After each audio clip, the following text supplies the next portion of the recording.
중국 공산당이 최대 정치 행사인 6차 전체 회의를 폐막하면서 시진핑 국가주석의 업적과 역사적 지위를 강조하는 역사 결의를 채택했습니다.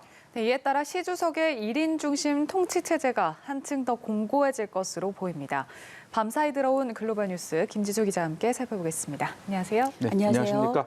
중국 공산당이 세 번째 역사 결의를 채택을 했군요. 시진핑 주석의 장기 집권을 향한 길이 열렸다는 평가가 나오는데 어떤 내용입니까? 네, 중국 공산당 제19기 중앙위원회 6차 전체 회의가 어제 역사 결의를 채택했습니다. 중국 공산당이 역사 결의를 채택한 건 40년 만입니다. 여기서 역사 결의는 중국 공산당의 중요한 역사적, 정치적 분기점에서만 등장하는 일대 사건으로 마오쩌둥과 덩샤오핑 시기에 이어서 이번이 세 번째입니다. 시진핑 국가주석이 이 스스로 자신을 마오, 덩과 같은 지도자 반열에 올린 것으로 볼 수 있겠습니다. 공보에는 당의 핵심이라는 수식어가 시 주석 앞에만 붙어 있습니다. 반면 마오쩌둥에서부터 후진타오에 이르는 4명의 전임 지도자들에게는 주요 대표라는 수식어가 들어갔습니다. 공보는 또 시 주석에게 다른 어느 지도자보다 많은 분량을 할애했습니다. 시 주석에게 상당한 힘이 실어진다는 걸 짐작할 수 있습니다. 이번 결의는 시 주석에게 마오쩌둥과 덩샤오핑을 잇는 중국 공산당 100년의 3대 지도자 지위를 부여하는 동시에 독보적인 1인 리더십의 명분을 제공한 것으로 분석됩니다. 결국 이번 결의는 후진타오 장쩌민 전 주석의 재임 기간을 뛰어넘는 시 주석의 초창기 집권의 명분을 담은 문서로 자리매김할 전망입니다. 2012년 임기 시작과 함께 당 총석이 국가주석, 또 중앙군사위 주석 등 당, 정, 군 3권을 한꺼번에 손에 쥔 시 주석은 2018년 중국 전국인민대표대회가 헌법에서 국가주석직 3연임 제한 조항을 삭제하면서 초창기 집권의 길을 열었습니다. 이번 역사 결의의 의의를 두고서 여러 해석들이 나오고 있습니다. 시 주석의 3연임이 결정될 내년 가을 당대회를 앞둔 시점에서 장기 집권의 당위성을 강조한 것이다. 이런 해석과 함께 중국이 주요 2개국 G2를 넘어서 향후 G1으로 올라가기 위한 사상적 기반을 마련한 것이다. 이런 해석도 나오고 있습니다. 네, 이 세 번째 연임이 결정될 내년 가을 당대회까지 시 주석이 전력 질주할 것으로 보이는데 하지만 넘어야 할 산들이 많은 게 현실이죠. 네, 내정에서는 주요 과제로 공동부유, 즉 빈부격차의 완화를 둘 수 있겠습니다. 다 같이 잘 살자는 공동부유를 촉진해야 하는데 최근 경제 성장이 둔화하는 와중에 빈부격차를 완화할 실질적인 조치를 취할 수 있느냐가 시 주석의 숙제인 셈입니다. 또 외치 영역에서 최대 과제는 단연 미국과의 전략 경쟁입니다. 미국과 중국 간에 그리고 미국의 또 중간 선거라는 게 내년에 예정돼 있는데 그 내년에 바이든 행정부는 자국민들의 최대 관심사 중에 하나인 중국 문제에서 강경 기조를 유지하거나 또 강화할 가능성이 있습니다. 또 대만 문제 역시 현안입니다. 미중 관계에서도 그 결부될 수 있는 이 대만 문제는 시 주석에게 앞으로도 골칫거리로 작용할 것으로 보입니다.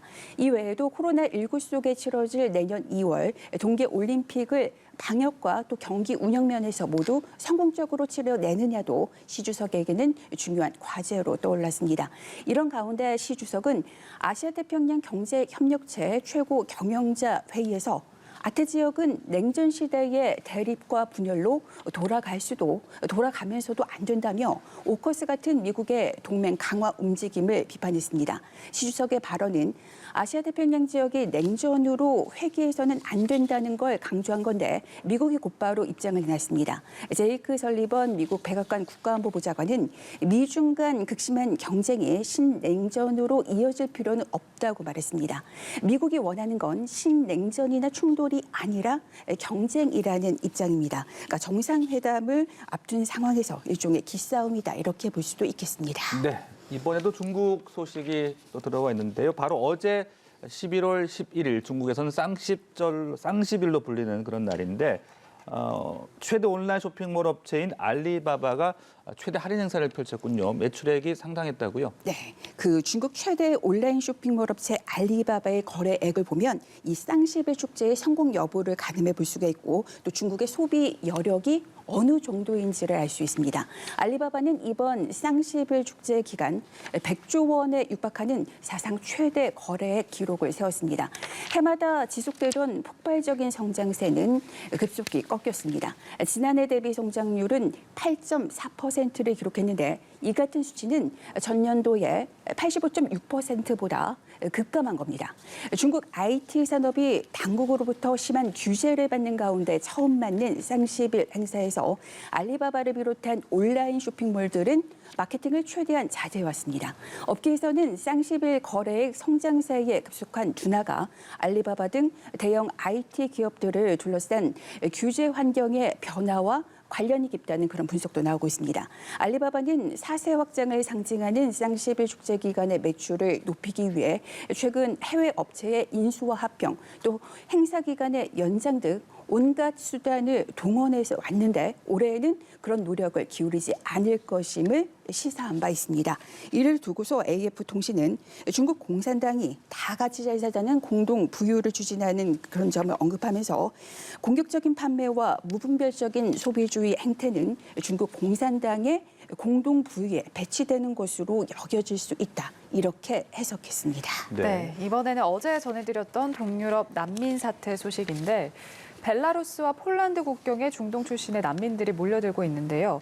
이와 관련해서 러시아와 그리고 독일 정상이 또다시 논의를 이어갔다고요. 네, 푸틴 러시아 대통령과 메르켈 독일 총리 대이 또다시 전화 통화를 하고서 이 문제를 논의했습니다.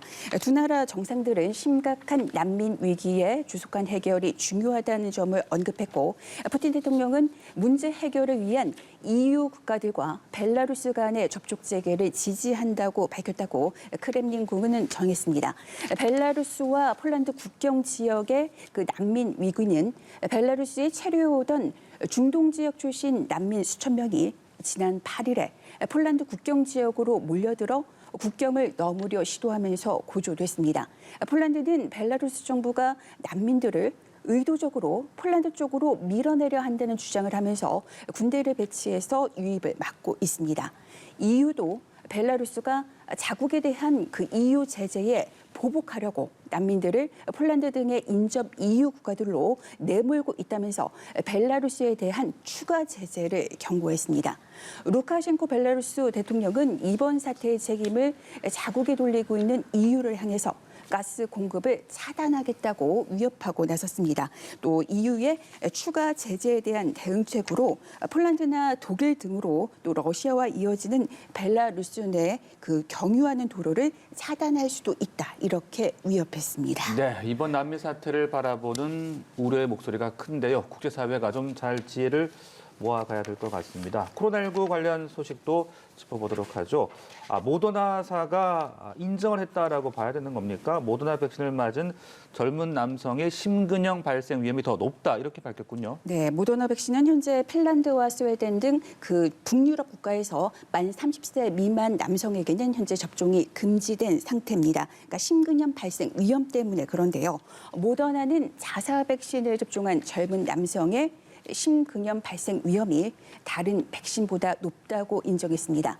그러나 돌파 감염 사례는 더 적다며 모더나 백신의 효용이 부작용 위험을 능가한다고 주장했습니다. 폴 버튼 모더나 최고 의학 책임자는 30세 미만 남성 사이에서 심근형 발병 건수가 모더나 백신이 화이자 백신보다 더 높다고 밝혔습니다. 모더나와 화이자 백신은 둘 다 메신저 리보핵산 계열로 같은 방식으로 만들어졌습니다. 모더나가 인용한 프랑스 통계를 보면 10대와 20대 남성 중 모더나 백신 접종자 10만 명당 13.3건의 심근염이 발생했습니다. 반면 화이자 백신은 10만 명당 2.7건으로 집계됐습니다. 그러니까 모더나 백신이 5배 정도 심근염 발생 위험이 크다는 겁니다. 모더나 백신에서 심근염 위험이 상대적으로 더 높은 것과 관련해서는 호르몬이 원인일 가능성을 일각에서 제기했습니다. 또 모더나 백신이 화이자 백신보다 투여되는 양이 많아서이다. 이런 가능성도 제기됐습니다. 네. 네, 그리고 겨울을 앞두고 특히 유럽에서 이 코로나19 확산이 빨라지고 있는데요.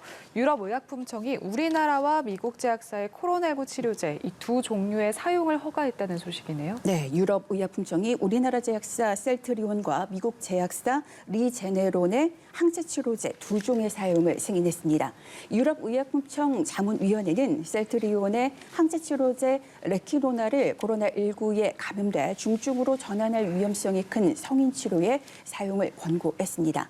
리제네론의 항체 치료제도 중증으로 악할 위험이 있는 만 12세 이상의 청소년과 성인의 치료 사용에 승인했습니다.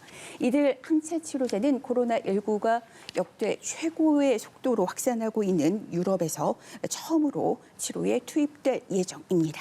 네. 오늘도 다양한 국제 뉴스 김지수 기자와 함께 알아봤습니다. 말씀 고맙습니다.